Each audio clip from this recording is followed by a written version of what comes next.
इसलिए हमारी आपसे प्रार्थना है, ईर्ष्या चित्त से निकाल, ईर्ष्या मत करो। कोई आपसे आगे बढ़ गया है, कोई आपसे सुंदर हो गया है, कोई आपसे ज्यादा धनवान हो गया है, कोई आपसे भी श्रेष्ठ हो गया है, आप उसको देख करके प्रसन्न होना प्रारंभ कर दीजिए। ठाकुर जी आपको देख के प्रसन्न होना प्रारंभ कर दीजिए। पर हम लोग अपने से ऊपर उठता, अपने से श्रेष्ठ को देख करके दुखी होते हैं, इसलिए ठाकुर जी को हमको हमसे कष्ट होता है। ईर्ष्या सबसे बड़ा कष्ट का कारण। मैं तो कहता हूं चुपचाप एक काम करना, आज किससे ईर्ष्या होती है उसको याद करो, अभी आंख बंद करके, उससे होती है।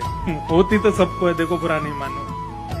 किसी को अपनी ननद से होती है, किसी को अपनी जेठानी से, किसी को अपनी सास से, किसी को अपने पति से, किसी को अपनी पत्नी से, किसी को अपने पड़ोसी से, मित्र से, किसी ना किसी से होती ही है।